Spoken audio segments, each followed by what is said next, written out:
Assalamualaikum warahmatullahi wabarakatuh. Sebelum masuk ke materi lanjutan, saya sempatkan dulu sejenak untuk membahas submateri yang terlewat pada pertemuan yang lalu ya. Nah, di dalam IPA ini ada 4 ilmu yang mendasari di dalamnya, yaitu yang pertama itu ada ilmu fisika ya. Kalau fisika berarti dari katanya fisik, berarti dia mempelajari fisik, gejala alam fisik seperti energi, gerak, cahaya, gaya, panas, dan lain-lain. Kemudian ilmu yang kedua itu adalah ilmu kimia. Kimia mempelajari tentang perubahan serta penyusun dari sebuah zat atau materi. Kemudian ilmu yang ketiga itu adalah ilmu biologi. Nah, biologi ini sendiri adalah yang berkaitan atau berhubungan dengan segala jenis kehidupan. Ya. Jadi, ilmu yang mempelajari tentang sistem kehidupan.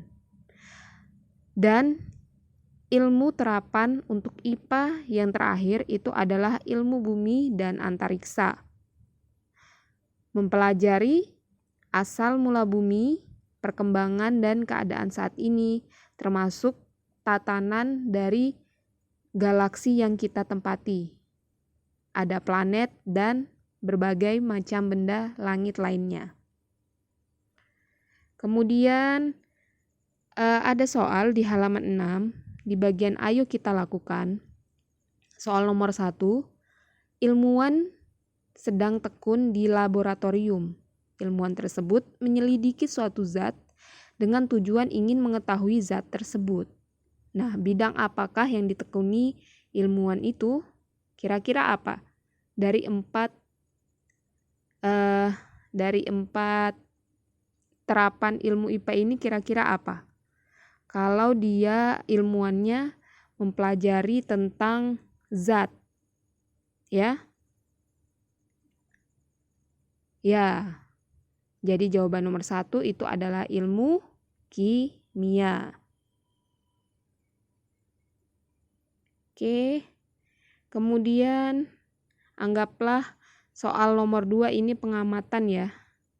Ini hanya bisa kalian lakukan jika kalian mengamati objek dari penyelidikan itu sendiri. Kemudian ada soal berpikir kritis. Apakah keadilan, cinta, serta kasih sayang termasuk objek yang dipelajari dalam IPA? Jelaskan jawaban kamu. Kira-kira apa? Ya, bukan ya. Jadi, cinta, keadilan, serta kasih sayang itu tidak termasuk objek IPA.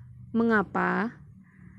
Karena cinta, keadilan, serta kasih sayang itu tidak ada nilainya atau tidak bisa terukur dengan nilai yang pasti. Oke. Lanjut di pengukuran, saya review kembali, mengingatkan memori kalian. Jadi pengukuran itu ada 2 istilah ya yang ada di dalamnya. Ada besaran dan juga ada satuan. Besaran itu adalah segala sesuatu yang diukur, sedangkan satuan itu adalah pembanding dalam mengukur. Misalnya Ani mengukur lebar meja. Setelah diukur, lebar meja tersebut sebesar 2 meter, misalkan saja. Nah, kira-kira besarannya itu adalah lebar meja. Kemudian satuannya adalah berapa? Ya, 2 meter. Paham ya? Nah, untuk satuan itu juga dibagi menjadi 2. Ada satuan baku dan ada satuan tak baku. Dikatakan satuan baku, artinya satuan ini disepakati secara internasional Jadi memiliki nilai yang sama, ya, memiliki ketetapan. Misalnya meter, sentimeter, kilogram, detik, second, derajat Celcius. Nah, itu termasuk satuan baku. Lalu bagaimana dengan satuan tak baku? Satuan tak baku berarti kebalikan dari satuan baku. Artinya untuk satuan baku di sini nilainya berbeda-beda sehingga tidak dapat dijadikan acuan dalam mengukur. Contoh dari satuan baku itu adalah jengkal, hasta, depa, tombak, dan lain-lain, ya. Di halaman 9 buku siswa atau buku paket. Nah, di situ ada gambar 1.10. Dua orang yang mengukur panjang dari sebuah benda itu dengan menggunakan satu depa, ya. Bagaimanakah kemungkinan hasil pengukuran dua orang terhadap panjang sebuah benda jika satuannya depa? Kira-kira bagaimana? Apakah sama atau tidak? Kaitkan dengan satuan tak baku itu tadi, ya. Jawabannya jelas tidak sama. Kenapa? Karena panjang depa seseorang dengan orang yang lainnya itu masing-masing berbeda. Sehingga satuan depa tidak bisa dijadikan acuan dalam mengukur.